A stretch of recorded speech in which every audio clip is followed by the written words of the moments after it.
안녕하세요. 이제 가을바람이 선선하게 불어오고 있군요. 제가 고승열전을 처음 만났을 때는 2015년 봄이었어요. 그때 큰 감동을 받아서 2번씩 듣고 감상문을 써두었지요. 그러다가 코로나가 시작되었을 때 블로그를 개설하고 글을 쓰면서 다시 고승열전에 대한 감상문을 꺼내 읽어보았어요. 더 많은 내용을 보충하고 수정해서 작년에는 고승님 고승열전 고맙습니다 라는 제목으로 전자책을 내었지요. 오늘은 그 중에서 금오스님에 대하여 이야기를 들려드리겠습니다. 금오스님은 한 문장으로 말씀드린다면 화두 참선으로 마음의 힘을 기르고 세상에 실행합니다 라고 할 수 있어요. 금오스님은 이 먹고 화두를 들고 참선 수행을 강조하셨습니다. 경전이나 불교 지식이 아니라 의심을 직접 체험해서 알아내야 한다고 하셨지요. 꿀맛을 아무리 설명해도 꿀을 먹어본 사람이 그 맛을 알고 배고픈 사람은 밥을 먹어봐야 배고프지 않다는 것을 아는 것인데 밥은 주지 않고 밥을 먹으면 된다 하고만 있으면 되겠느냐고 하셨지요. 이처럼 도는 직접 체험해 봐야 안다고 하셨습니다. 이 마음이 정말 무엇일까? 보고 듣고 말하고 느끼고 생각하는 이것이 무엇일까? 이 먹고 의심 덩어리를 학철대오한다면 무한한 세계가 열릴 것입니다. 경허스님, 망공스님, 보월스님으로 이어진 법맥을 금오스님께서는 할아버지뻘 되시는 망공스님으로부터 이어받으셨습니다.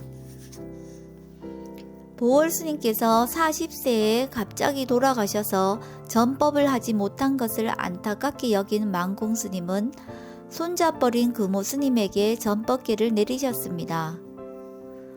보월스님에 대해 궁금한 것이 많지만 전해 내려오는 이야기는 적은 편이어서 알 길이 없습니다. 거지 생활을 하시다가 망공스님 문화에 들어가셔서 마음을 나눌 정도로 가장 아끼는 제자가 되었다고 하니 그 도력이 대단하신 것 같습니다. 제자가 일찍 세상을 뜨게 되니 망공스님은 사흘간 식음을 전폐하시고 눈물도 흘리셨다고 합니다. 망공스님은 스승이신 경허스님의 답이실까 제자 보월스님의 죽음 앞에서만 눈물을 보이셨다고 하는군요.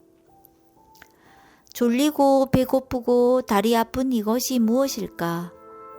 처음 고승열전을 들었을 때는 특별한 이야기에 관심이 가고 기억에 남았는데 2번째 다시 들었을 때는 이야기와 이야기 속에 들어있는 마음의 가르침이 느껴졌습니다.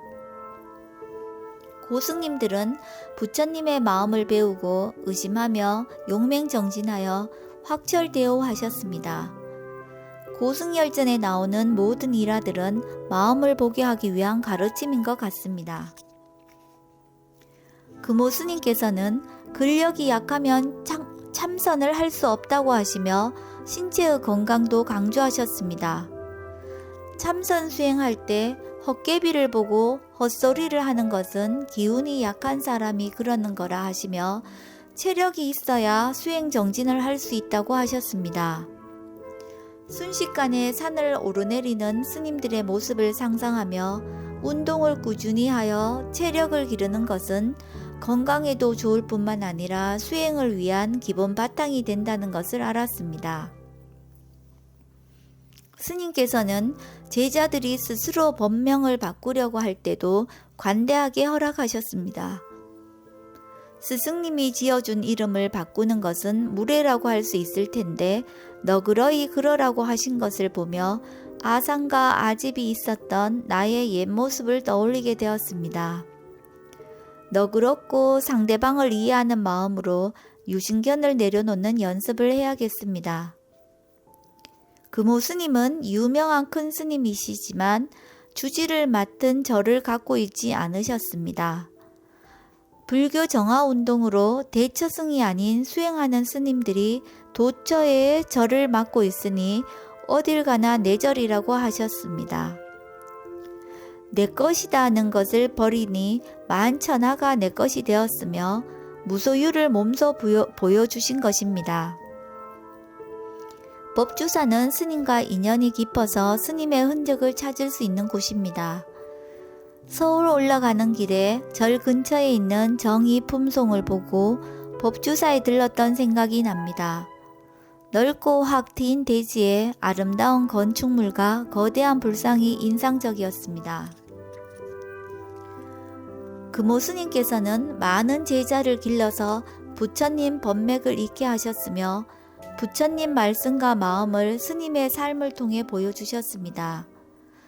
나의 경우에 부모님의 영향으로 전통절에 다니면서 기복 종교로서 불교를 믿어오다가 부처님 법을 알게 되면서 지혜의 종교로서 불교를 받아들이고 수행의 길로 들어서게 되었습니다. 고승님들께서는 전국 팔도를 유랑하시며 선지식과 인연을 맺으신 반면 현대를 살고 있는 나는 생활 속 수행을 하며 차를 타고 스님들을 찾아뵙는 것이 닮은 듯 다른 점입니다.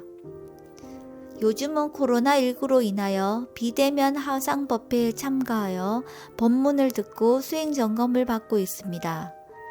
고승열전에 나오는 고승님들 이야기 속에는 공통점이 있는데 마음을 알기 위해서 출가를 하셨거나 마음이 무엇인지 알아나가셨다는 점입니다. 마음이라는 공통점이 나와 고승님 사이에 있는 것입니다.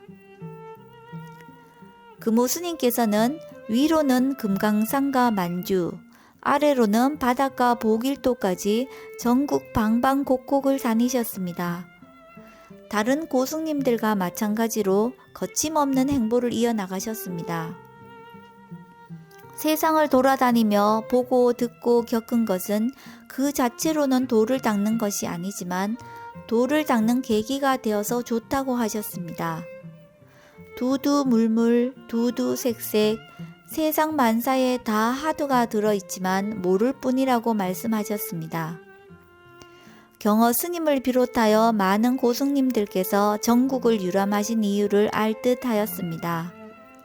두두물물 두두색색이므로 화두는 고요히 앉아서 좌선할 때만 드는 게 아니었습니다.